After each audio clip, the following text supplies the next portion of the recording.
right, Kate, we're having a great time here on the deck of the Charles W. Morgan. We're getting close, though, to getting around Race Point and heading into Provincetown Harbor, so the day sail will be over soon. Okay, well, I just wanted to quickly bring attention to some lovely ladies that we have here in studio that I just wanted you to have a quick connection with. Happens to be Dee Dee Marks, your lovely wife. And then we have Kelly Gleason, of course, from the monument, the Papahanao Mokuakea Marine National Monument. She is another marine archaeologist, and of course Dee Dee Marks here with the Maritime Heritage Program for the Office of National Marine Sanctuaries is another maritime archaeologist. So I thought you ladies could have a great small conversation with the Morgan, because the Charles W. Morgan is a whale ship, and Kelly recently discovered the wreck of the two brothers out in the Papahanao Mokuakea on French frigate Shoals. Can you tell us, Kelly, a little bit about what happened and how you found a whale ship all the way up there in nowhere, in the middle of nowhere up in Hawaii, from here in New England?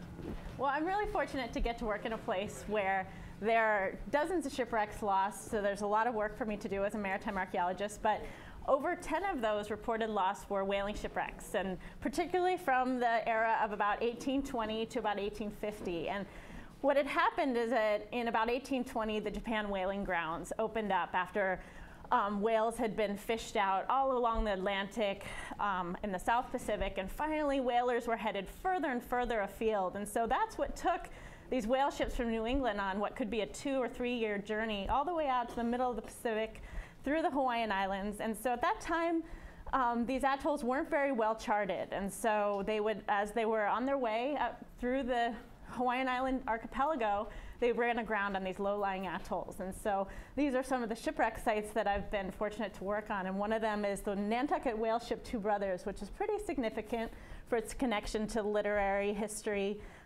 as the captain of the Two Brothers was also captain of the whale ship Essex. So I know we happened to be over on Nantucket the other day, and we shot the Captain Pollard's house over on Nantucket, so that's why the show's called Lightning Strikes Twice, that we just showed a little clip of, because the poor man was on board both the Essex and the Two Brothers that both sank. So I can see why you called the film The Lightning Strikes Twice. But you had mentioned in finding the Two Brothers out there, it was here from Nantucket, and you noticed when you were, I think you were, how did you find the wreck? Well, it was, you know, this was a combination of luck and chance, and then we had the opportunity, this was at the end of one of our research expeditions, and we decided to actually look in an area that was a historic anchorage. So in fact, we weren't looking where we thought the Two Brothers, we just hoped to find, you know, wreckage of any type. And the Two Brothers, when they were lost, they actually didn't really know where they were. So there wasn't a good location on any map or in historic records about where they could be. It was kind of like finding a needle in a haystack. But we were really fortunate. I was working with a great team of archaeologists who knew what to look for. And so that's what's exciting about what these guys are doing on the Morgan, is they're looking at all the parts and pieces that we were able to identify on the seafloor. Very cool. Well, you found tripods. Yes. I know that. Matt, any chance you could get David to pan over the tripod so we could see what she actually found on the bottom of the ocean all the way out in Hawaii? Yeah, I think we can probably do that. What do you think, David? Could you pan to the right and see if you can bring those tripe works into focus? Here we are. We're going to be looking forward down the length of the ship here. We're back at the stern, and you can see those brick structures near amidships. Those are the tri-works with the tripods inside. So what were they used for, Matt? Well, those were the economic engine of this ship. The whale blubber was chopped into pieces and then dumped into those pots, and fires underneath then rendered the oil from that blubber, and that oil was put into casks, stored in the hold, and when the whale ship returned to port, it was sold. And how much on board depended upon how long they'd been out and how many whales they had hunted, but that's what the crew would be paid from. Dee Dee, so the oil that ended up after the tripods and the tri-works, what did it fuel? That's a really good question. This was pre-petroleum, so whale oil was really used for lighting the streets, lighting your homes, as well as lubricating the Industrial Revolution. So without this whale oil, all of the factories couldn't make yarn, the machines couldn't, you know, the machines really couldn't function, and it was a very valuable product, especially the whale oil from the heads of sperm whales. It was very high quality. It was the most valuable product, so it was really, there we go, we have a very good example. Whale oil was also used to make candles to light the home. So before that, you really didn't have many options, but it really opened up the world to not functioning, you know, only during daylight hours. You could extend your hours, not only at home and also during the workday. So the whaling industry also continued well into World War II era, where again the whale oil was sought after to lubricate the war machines of the world. So it's a little known sort of fact that it continued on to still be far superior than the petroleum products. Unfortunately for the whales, whaling continued far past the time that it should have stopped. So we were over at the Nantucket Whaling Museum the other day doing some shooting, and the actual the Whaling Museum over in Nantucket was actually built. Half of it is the candle factory, made out of spermaceti. So that was really cool to see. And on another show, we'll show you some footage from that. But Kelly, the other thing I noticed there was this awesome exhibit.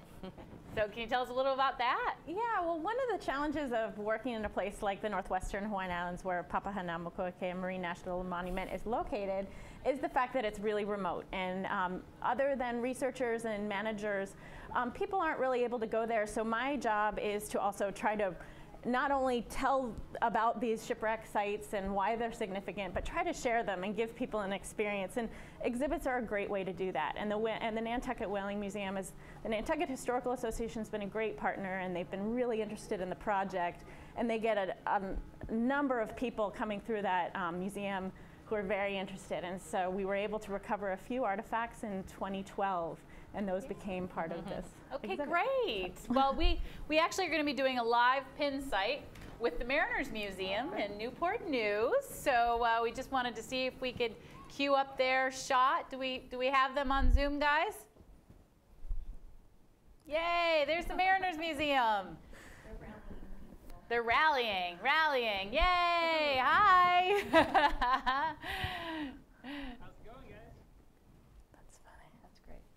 Very cool. Very cool. Can we hear you guys? Anybody there? Mariners Museum. Oh wow. Yeah, we can hear you. Great. Can you turn your volume up a smidge? Turn up our mic volume a little. Yeah, let me try. We're gonna try to turn up the volume a little bit. Okay, great. Great. So hey, the Morgan right now is they're furling up the sails. They're actually bringing them up because they're coming into port. So that's a really cool shot. Matt, tell us a little bit about what they're doing out there on the yardarms. Well, Kate, as you mentioned, the sailors are actually furling the sails. That means that they're going to be taking and strapping them to the yards so that they're not flapping in the breeze, because at this point we have hooked up to the tug and are making our way around into Provincetown Harbor. The winds at this point would not be favorable for sailing into this area, and without any sort of tug, we would still be out sailing in the Stellwagen Bank National Marine Sanctuary. So you mentioned tug. So is it not like today's vessels that have motors? The Charles W. Morgan is just like she was built in 1841. She does not have a engine propulsion system. She only has sails to move her through the water.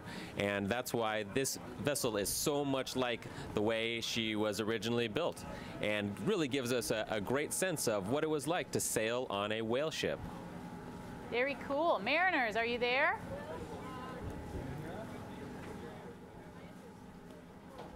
Hey. Hi, Anne-Marie. Hey. Do you guys have any questions of the ship or anything?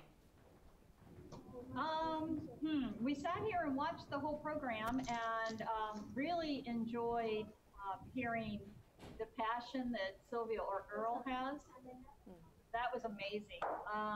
One question that I would have, who's in the room right now? Sure. So the people in the room right now, here in the studio with us, we have Dee Dee Marks, who's a maritime archaeologist with the National Marine Sanctuary System's Maritime Heritage Program. And then we also have Kelly, Dr. Kelly Gleason. She is a maritime archaeologist with the Papahanaumokuakea Marine National Monument. So we're very excited to have the shipwreck side of the world here with us. And of course, you guys down there in Mariners, you're right there in Newport News with our other sanctuary, the Monitor National Marine Sanctuary. Right, we are. We work very closely with the people who are working on the Monitor project, and I know they're also doing a lot of things with Battle of the Atlantic now. So one question that I would have would be, what do all of you who are actively involved in maritime heritage, maritime archaeology, what do you see as the future for kind of the future of studying the past? Dee Dee. That's an excellent question.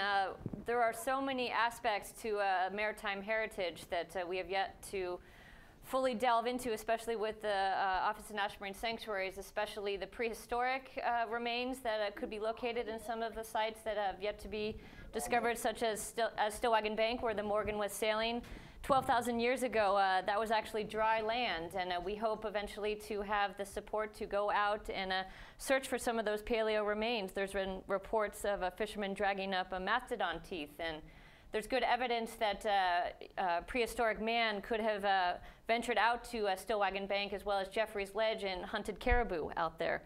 So that's one of the aspects that I think we have yet to uncover, as well as just relating more to the current generations is with the fishing heritage and continuing those stories on that are getting lost with the generations, especially vessels like the Rowan that you'll hear more about tomorrow. This is a vessel that was very common in our local waters here and is eventually dying out and being overtaken by more modern fishing vessels and techniques. So, locally here in New England, those are two aspects that we would like to uncover more. I don't know about in Hawaii.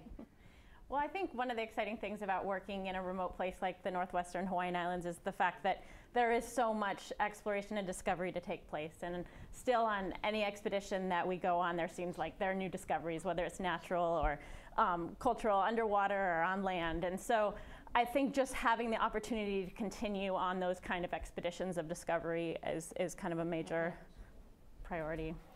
Well, very cool. I mean, obviously the northwestern Hawaiian Islands are this pristine, beautiful place. Unlike here locally, it's such an amazing place to protect because it is remotely untouched in some ways and very out there that not all of us get a chance to go out and visit, and it's being kept that way for a reason. So I'm sure there's lots more to discover, including a new expedition you've got going on this August to go look at some new sites, right? Yeah, I'm headed up on an annual research expedition, and I'll be headed along actually with one of my colleagues who's on the Charles Morgan today, Jason Raup. He's the graduate student at Flinders University.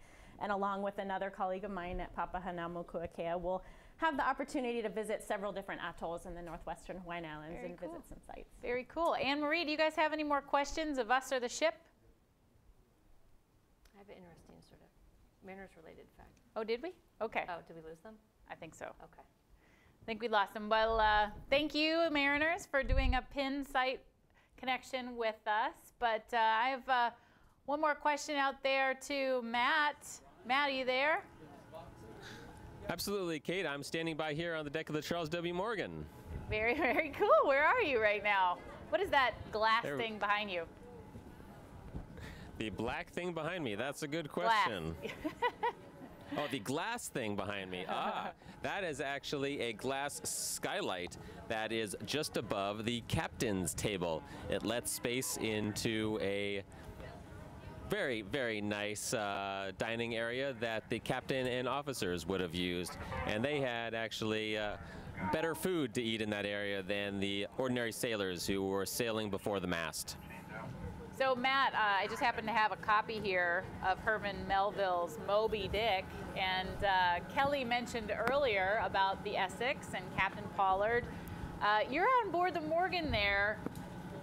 what would life have been like for somebody during that time and whaling on the Morgan and Captain Pollard? Why would he want to get, I mean, I heard these voyages are like 3 to 4 years long. Why would he want to get back on another one, then just, of course, become shipwrecked again? Crazy people. Well, that's one of those things that Captain Pollard was obviously an experienced mariner, and he just simply had a rash of bad luck. But I can only imagine that it must have been a difficult life for an ordinary seaman on a ship like this. Not only would you be jumping into a whaleboat to pursue a large and dangerous animal that was not too happy to be harpooned, but the conditions were quite cramped down in the forecastle where you were making your berth. However, if you were a first mate, second mate, maybe a boat steerer or a harpooner, you'd have a slightly better lot, probably eating at the captain's table and having a much more private berthing area. Wow, I can only imagine what life would be like. And that actually gives us a taste into our future shows coming up on Oceans Live tomorrow and on Sunday. We're gonna touch a little bit on what it was like to live on board the Morgan back then with the captain's wife. She's gonna talk to us a little bit about that. We have an unbelievable interpretive specialist who's gonna tell us what life was like to live and be the captain's wife on board a whale ship. And then also take a closer look at whalers and what they did on board the Morgan, from the harpooning to the Nantucket sleigh rides to, just being able to take that blubber and create it into the oil that Dee Dee was explaining earlier. But I think that's it for today, Matt. This was a neat little connection with the Mariners Museum. They're a great pin site that they'll be watching all weekend long. We're very excited to have 4 or 5 different pin sites across the country tuning in to the Morgan sailing with us. So I'm actually going to sign off here from Provincetown. Matt, enjoy the rest of the ride in and back here, and we'll see you back here later. Thanks, Kate. I look forward to seeing you at the dock. Bye, Matt. Bye. Okay, thanks, ladies, so much for joining us in studio today for our live pin site. And I think we'll be talking with you, Kelly, later on Sunday. Okay, thank you. The skin is made of the softest oils. Does this make me a factory? Of fins that take me through the sea. Bounty of a royal man that's trying to get the best of me on his whaling vessel.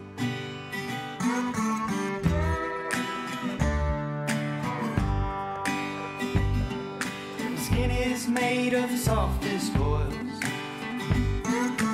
destined for the big city. My tail is a grey